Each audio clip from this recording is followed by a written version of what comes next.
Bismillah. Assalamualaikum warahmatullahi wabarakatuh. Tes 1. Alhamdulillah, salatu wassalamu ala rasulillah wa ala alihi wa sahbihi wa sallama taslima. Melanjutkan pembahasan kitab Sahih Bukhari,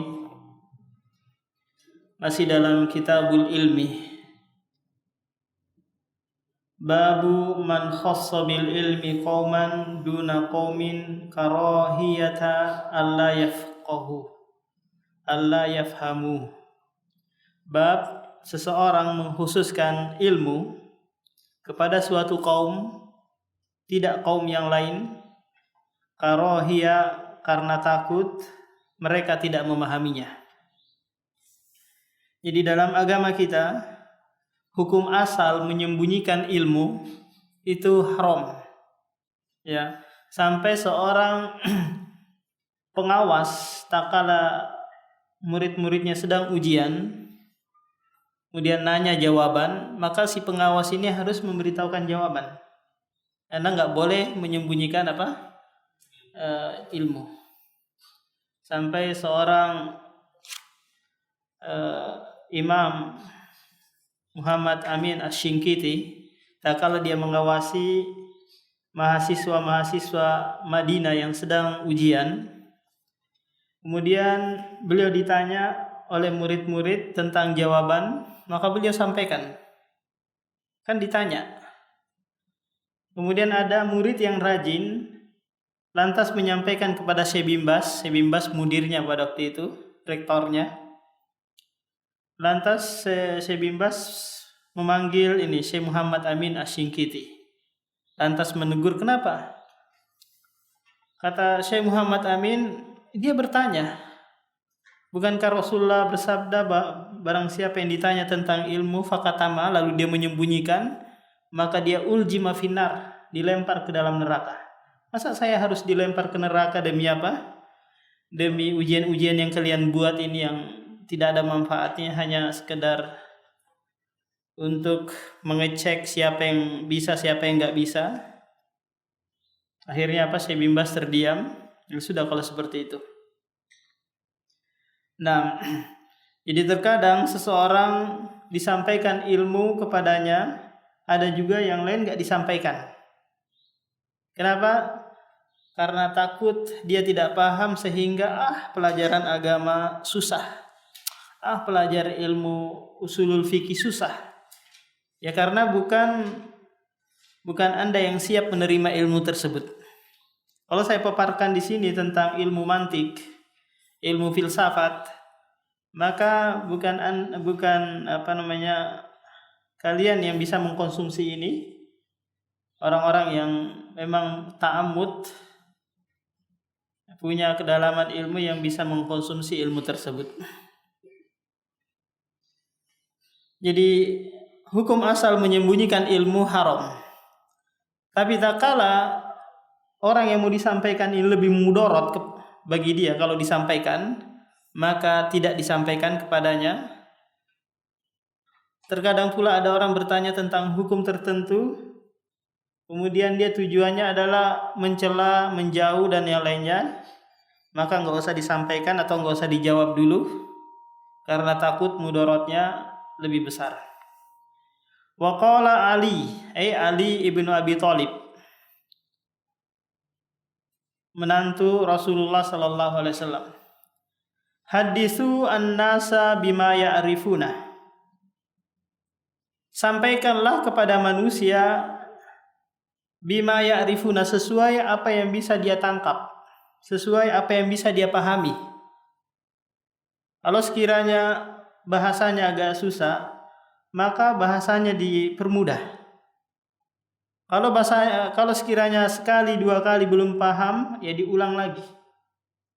Ini kebiasaan Syekh Bimbas rahimahullah. Tatkala jamaahnya nggak paham, diulang, nggak paham lagi, diulang lagi. Daripada berpindah, yang ada hanyalah keraguan-raguan.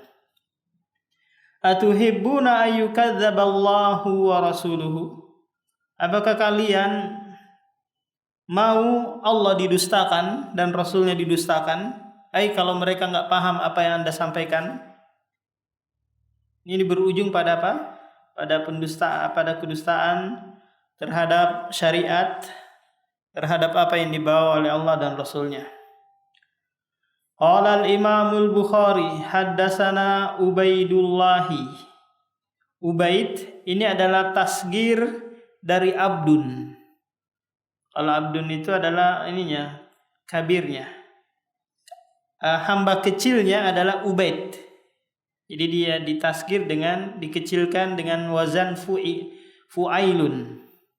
Salman ditasgir dengan Sulaiman. Salman Sulaiman.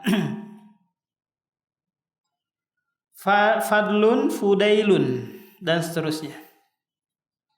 Ubaidullah ibn Musa ibn Abi al-Mukhtar an Ma'ruf Ma'ruf maula Utsman an Abi Tufail. Abi Tufail ini namanya adalah Amir ibnu Wasilah.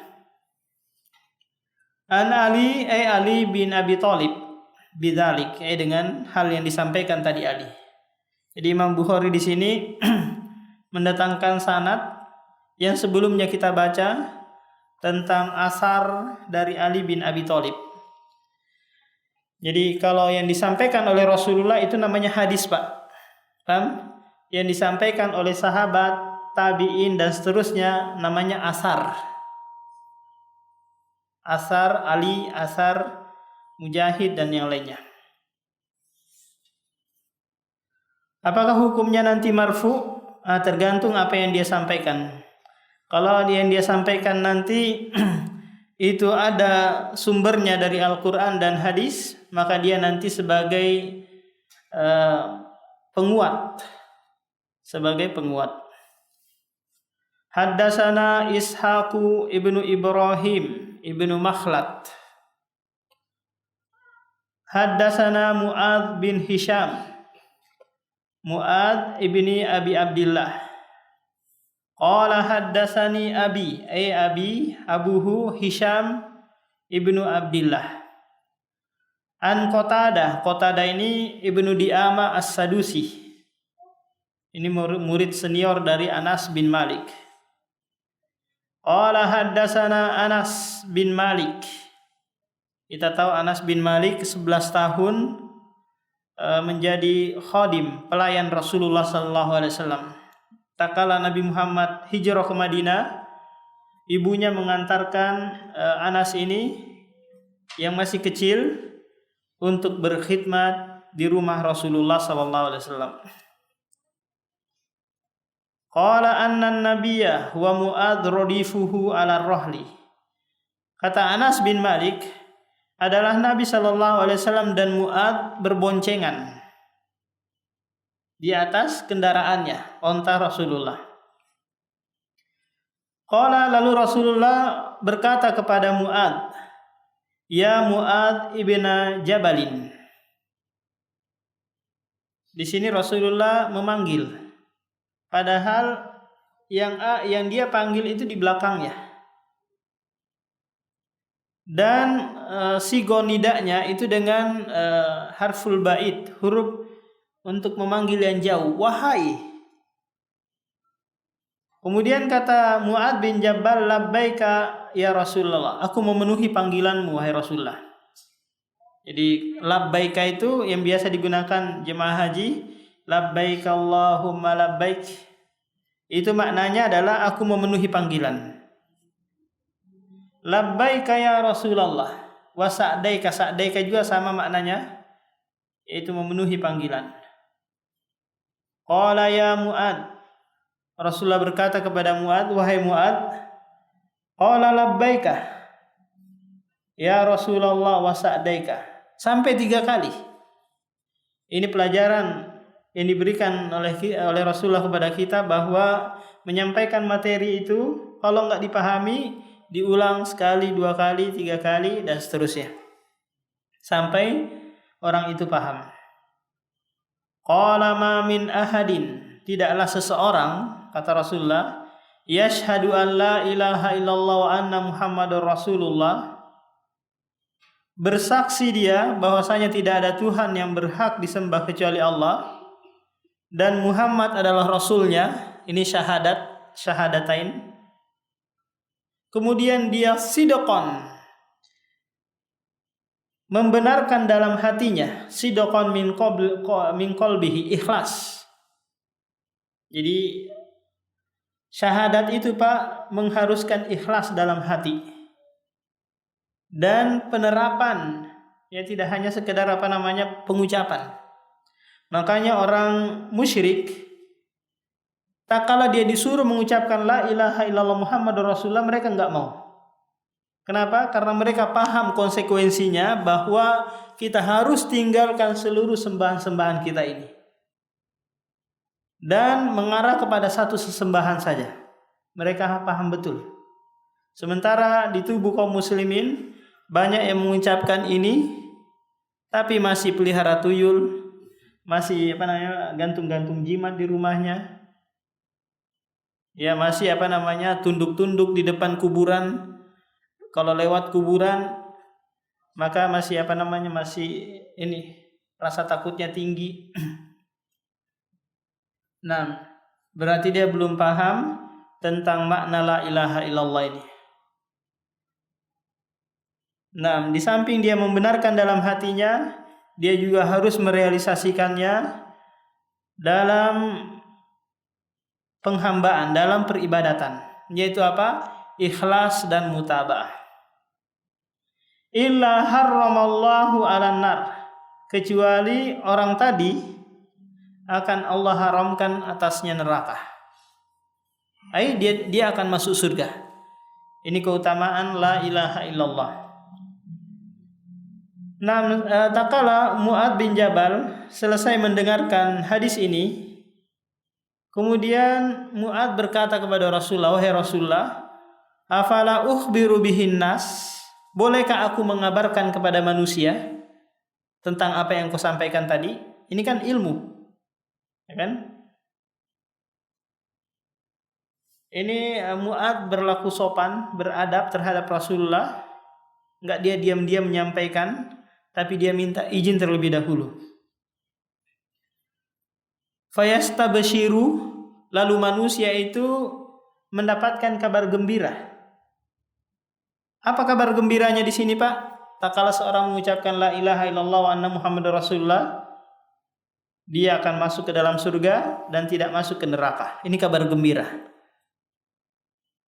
Qala idza yattakilu.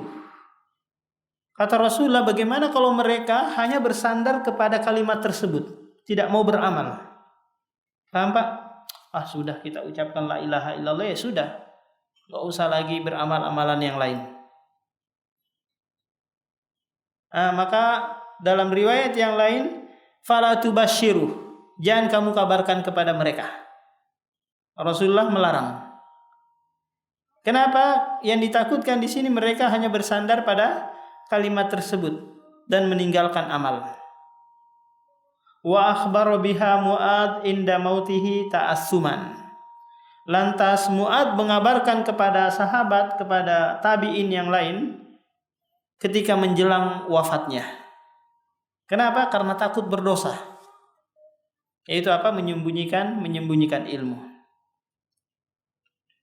Nah, di sini kira-kira Mu'adz apakah dia berdosa karena dia tidak mentaati Rasulullah? Nah, jadi ilahnya larangan, sebab larangan Rasulullah kepada Mu'adz itu terikat bagi mereka yang bergantung, bagi mereka yang hanya bersandar kepada kalimat tersebut. Mafhumnya, pemahamannya, kalau sekiranya manusia tetap saja semangat beribadah, meskipun dia hanya mengucapkan la ilaha illallah, dia juga tetap sholat, tetap juga menjaga tauhid dan yang lainnya, maka sepantasnya lah disampaikan.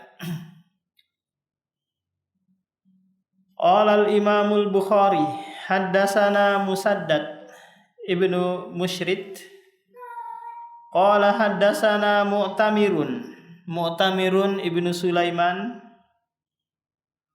qala sami'tu abi ay Sulaiman ibnu Abdillah, qala sami'tu Anas ibni Malik Qala dzukirali, disebutkan kepadaku. Berarti sahabat yang lain berkata kepada Anas.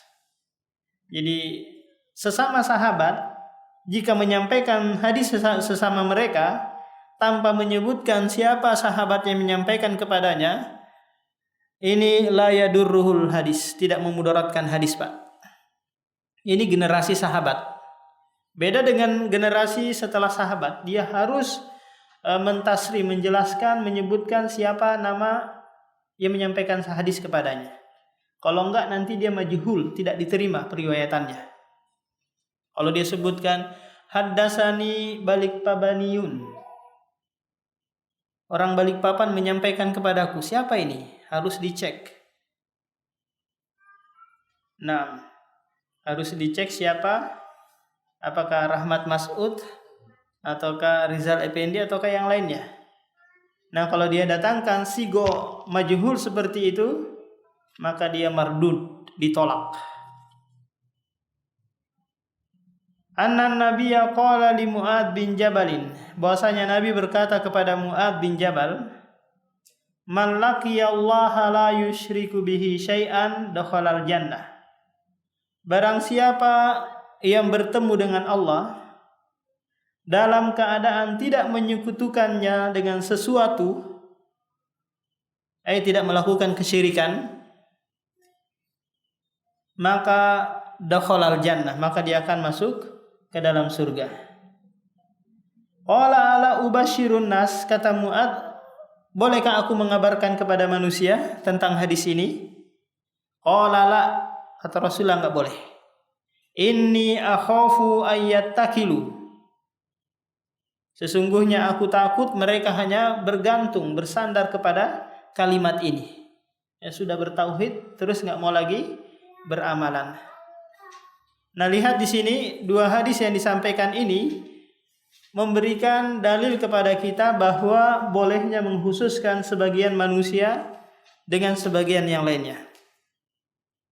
Mungkin kita diundang ke suatu masjid yang di sana banyak bid'ahnya, maka ya sudah, jangan disampaikan dulu tentang bid'ah, karena bisa memudaratkan mereka. Mereka enggak mengundang lagi kita. Ya sudah, ini harus disampaikan. Enggak, jangan dulu. Ini akan ada mudarat, ya kan? Sampaikan dulu tentang tafsir, sampaikan dulu yang mereka bisa cerna. Kalau kita langsung menyampaikan bahwa tahlilan itu, Pak, adalah perkara baru dalam agama. Zikir berjamaah perkara baru, maulid perkara baru, mengucapkan tahlilan, mengucapkan selamat Natal itu adalah perkara mungkar, maka pasti Anda akan sekali itu aja diundang. Jadi harus faqih, harus paham tentang hal ini. Di syariat kita tidak hanya mengedepankan kebaikan, juga mempertimbangkan keburukan yang akan datang, yang akan menimpa. Betapa banyak ustadz-ustadz yang tidak dipakai di masjid-masjid yang lain karena dari awal memang dia sudah memberikan hal-hal yang bisa mendatangkan mudarat. Meskipun yang disampaikan adalah ilmu. Sebagaimana Mu'ad di sini menyampaikan adalah tentang tauhid, tentang hal yang wajib diketahui manusia. Tapi Rasulullah melarang untuk menyampaikannya kepada orang-orang tertentu. Wa qala babul haya'i fil ilmi. Kemudian Imam Bukhari berpindah lagi kepada bab yang lain, yaitu bab tentang malu dalam belajar atau malu dalam menuntut ilmu. Jadi seorang tidak boleh malu, Pak, karena malu ini adalah hal yang menghalangi seseorang untuk mendapatkan ilmu. Malu datang ke majelis ilmu, malu kalau ditanya enggak tahu. Nah, justru kebodohan yang kita alami, yang tetap ada pada diri kita, yang seharusnya mendorong kita untuk apa? Untuk mengangkat kebodohan tersebut. Wa qala Mujahidun, Mujahid berkata, La yata'allamul ilma mustahi wala mustakbir. Seorang yang malu dan orang yang sombong tidak akan mempelajari ilmu. Jadi ilmu itu Pak diperumpamakan air, seperti air. Seperti air yang dia akan turun ke tempat yang rendah. Ya kan? Dia tidak bisa naik ke tempat yang tinggi. Jadi seorang yang sombong itu menempatkan posisinya di tempat yang tinggi. Pelajaran apa itu? Enggak ada ini. Saya senangnya yang apa namanya, yang lagi tren, lagi viral, atau lagi apa namanya, lagi asik. Enggak sesuai dengan zaman. Apa kitab-kitab seperti ini? Nah, ini mustakbir. Wala mustahi, tidak juga orang yang malu. Saya malu sudah tua. Saya malu sudah ketinggalan jauh. Saya malu. Akhirnya apa? Dia tidak hadir majelis ilmu.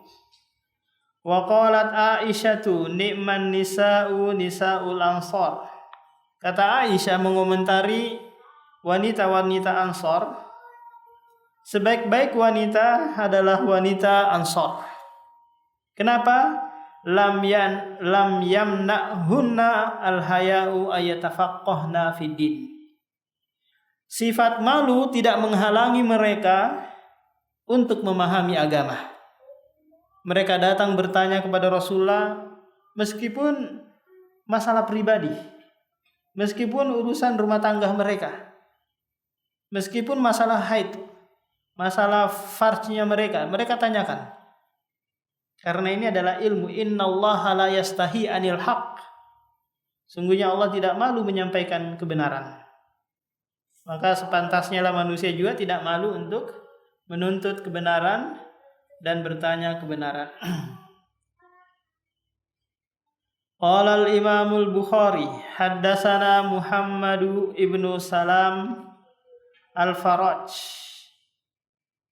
qala akhbarana Abu Muawiyah, namanya adalah Muhammad ibnu Kazim. Qala haddatsana Hisham Hisham bin Urwa bin Zubair ibnul Awam. Jadi ini kalau Urwa bin Zubair itu adalah ponakan Aisyah.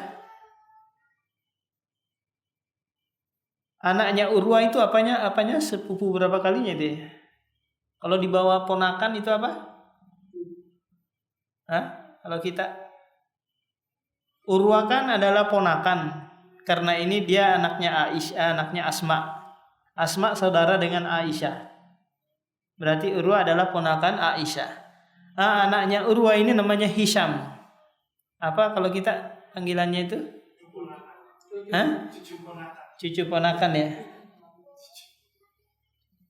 Cucu ponakan.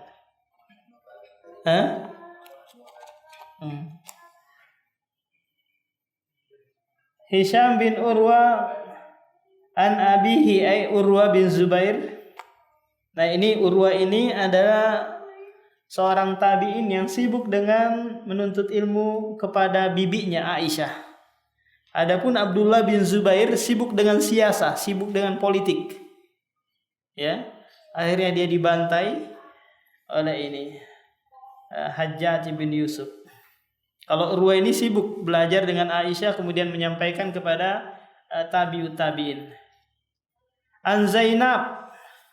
Zainab di sini ibnu Abi Salamah. Istilahnya apa? Zainab ini adalah anak tiri Rasulullah. Anak tiri Rasulullah, anak bawaan dari Ummu Salamah. An Zainab binti Ummi Salamah.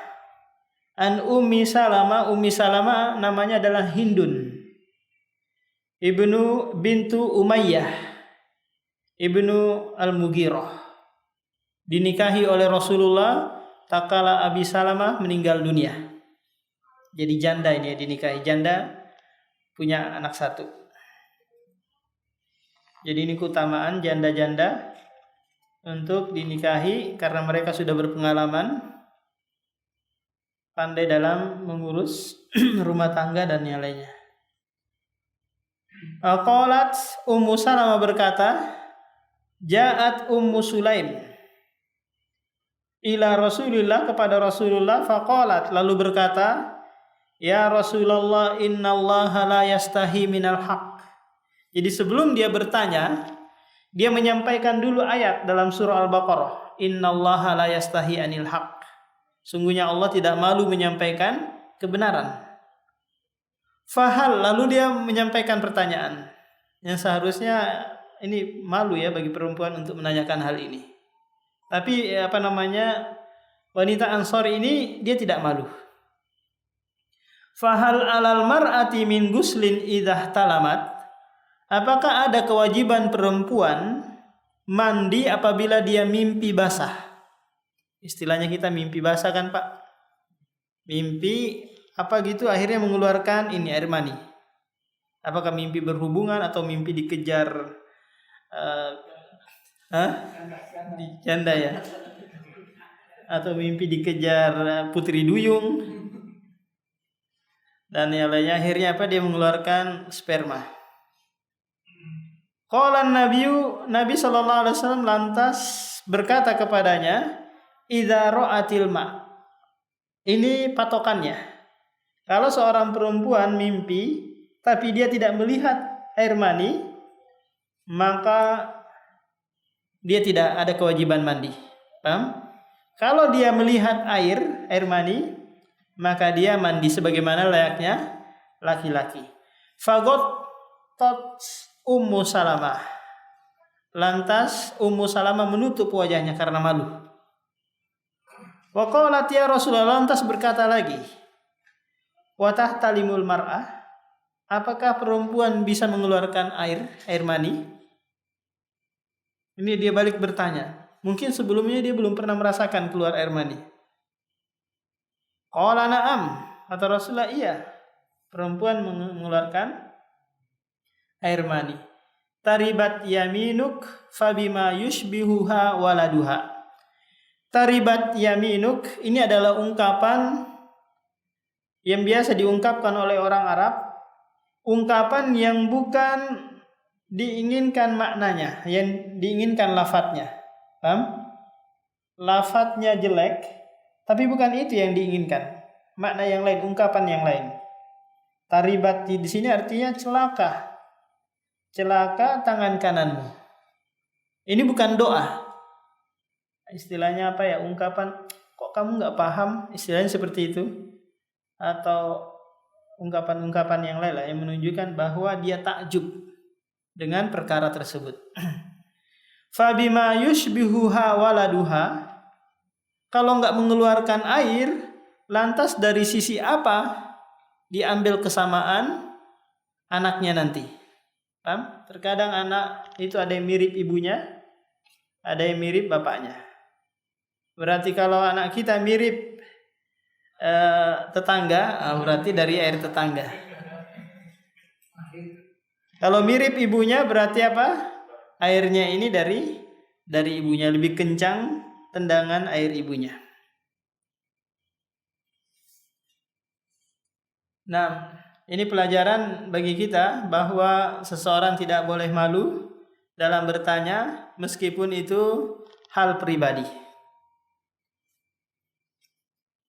Atau dia mau menjelaskan, Ustaz, saya tadi malam berhubungan. Kemudian saya enggak mengeluarkan mani. Apakah saya ada kewajiban mandi? Dia jelaskan seperti itu. Maka seseorang tidak boleh bertanya meskipun itu hal-hal yang vulgar sifatnya, dia tanyakan. Atau dia Ustaz, saya tadi malam ke kilo 17 berhubungan di sana. Ini mujahir ini. Ya, mujahir yang dia menceritakan keburukannya. Dia harus membuat kinayah. Ustaz, bagaimana kalau sekiranya ada seorang begini, apa yang dia harus lakukan? Paham? Kalau yang sifatnya mujahir enggak boleh. Nanti Allah tidak mengampuninya karena sebab dia mengungkap kesalahannya padahal Allah sudah tutupi. Nah, kasihan orang-orang yang diwawancarai menjelaskan masa lalunya, Ini mujahir, menjelaskan keburukan-keburukan masa lalunya, meskipun itu ada sedikit pelajaran yang bisa diambil bagi orang lain. Tapi ada sisi buruknya, yaitu dia mujahir. Bukan muhajir ya, tapi mujahir. Bukan mujair juga.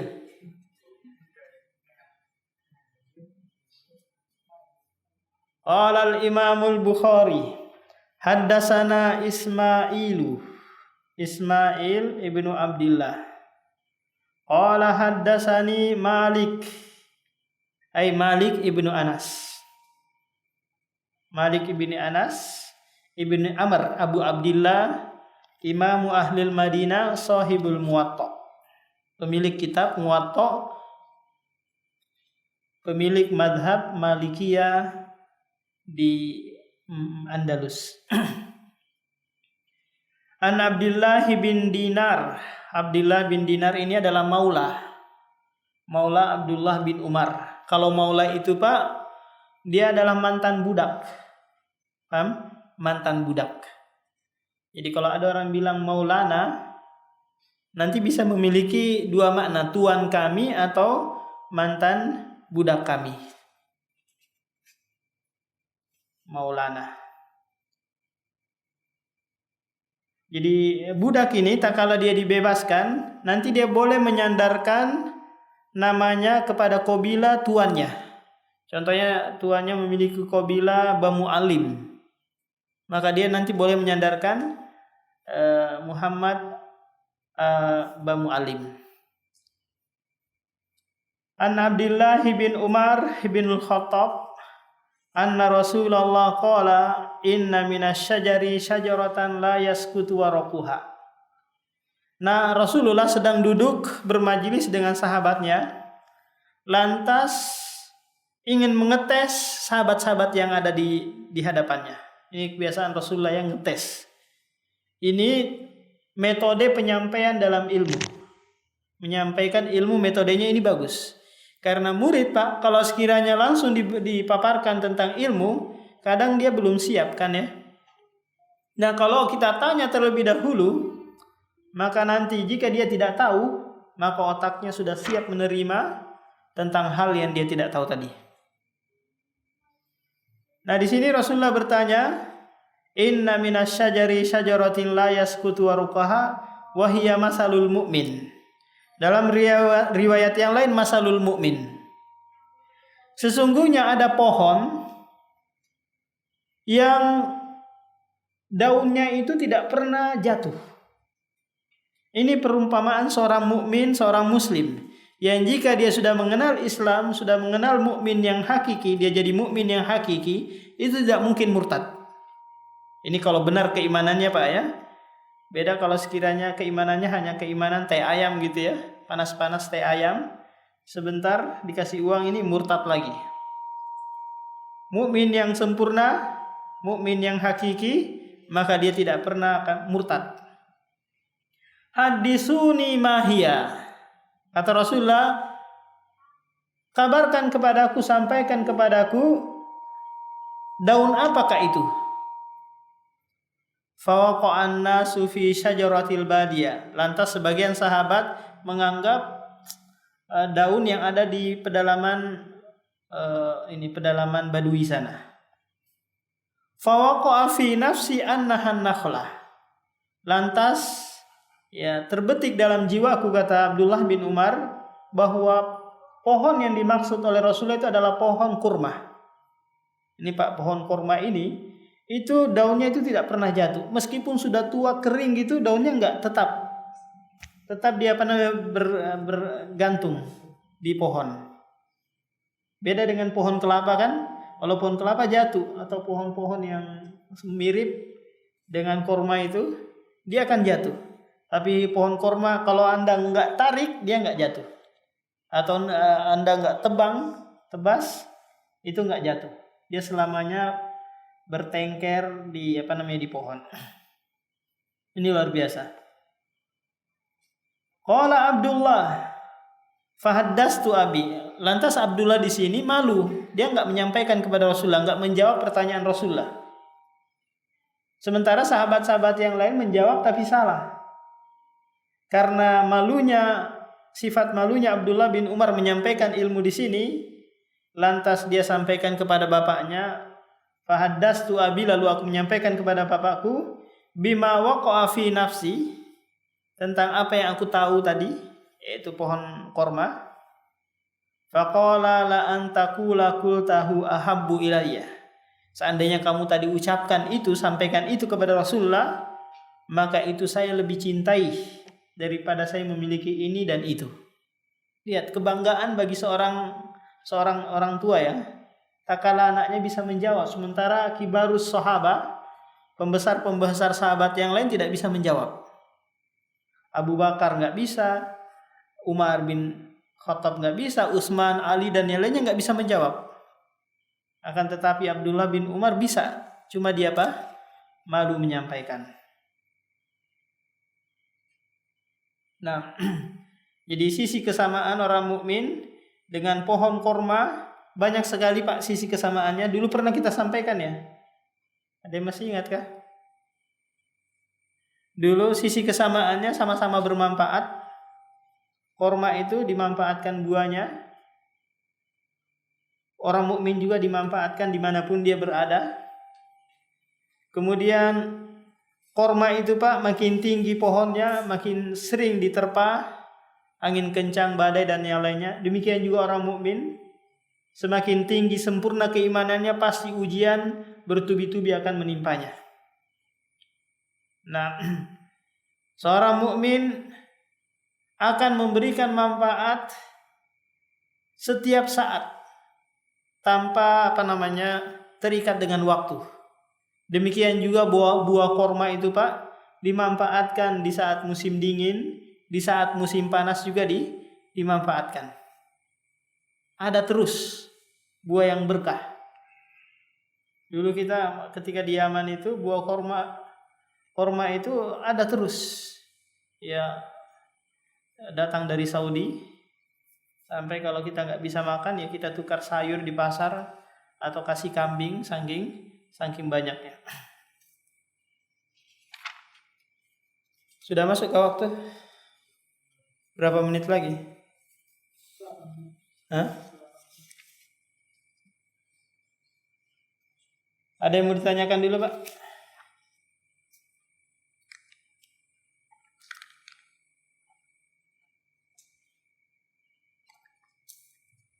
Nah, kita lanjutkan. Qala al-Imamul Bukhari babu man istahya fa amara ghairahu bis-su'ali. Bab orang yang malu bertanya, lantas dia memerintahkan yang lain untuk bertanya. Nah, ini dibolehkan. Anda malu, tidak mau menyampaikan sesuatu, mungkin Anda tulis di kertas, atau Anda bisikkan ke teman yang bisa menyampaikan hal tersebut, atau pakai WA kalau kita sekarang ini kan. Nah, ini dibolehkan. Qala al-Imamul Bukhari haddatsana Musaddadun Ibnu Musrid qala haddatsana Abdullah ibnu Dawud Amir ibnu Amir Anil A'mash ini Sulaiman bin Mihran An Munzir ibnu Ya'la As-Sawri An Muhammad ini anak Ali bin Abi Thalib, cuma dari istri yang kedua. Ya, istri yang kedua namanya Hanafiyah. Jadi istrinya Ali bin Abi Thalib itu dua, Fatimah dan Hanafiyah. Nah, Hanafiyah ini lahirlah Muhammad ibnu al-Hanafiyah. An Ali bin Abi Thalib qala kuntu rajulan madza'an. Dulu kata Ali, aku itu adalah pemuda yang sering mengeluarkan madhi. Madhi itu keluar Pak ketika syahwat lagi memuncak. Istilahnya apa? Pelumas alami. Nampak? Kalau syahwat memuncak pasti dia akan keluar otomatis agar ada cairan. Berarti dia pemuda yang sering bersahwat ya, karena madhi ini tidaklah keluar karena apa? kecuali karena syahwat. Fa'amartul Miqdad, lalu aku perintahkan Miqdad, seorang sahabat, bertanya kepada Rasulullah tentang hal tersebut. Dalam riwayat yang lain disebutkan alasannya dia malu bertanya, limakanati ibnati minni, karena putri Rasulullah itu adalah istriku. Ya kan, aku ini adalah menantunya. Masa saya bertanya tentang hal ini? Saya malu. Faqala Rasulullah fihi ludu. Dalam riwayat yang lain, iksil farjaka wa tawaddo. Cuci kemaluan, kemudian wudu. Ini menunjukkan bahwa madhi itu membatalkan wudu dan segera dicuci. Kalau seumpamanya melengket di celana, maka celananya harus dicuci juga. Nah, demikian kita lanjutkan lagi pada pertemuan berikutnya. Subhanakallahumma wa bihamdika, asyhadu an la ilaha illa anta, astaghfiruka wa atubu ilaik.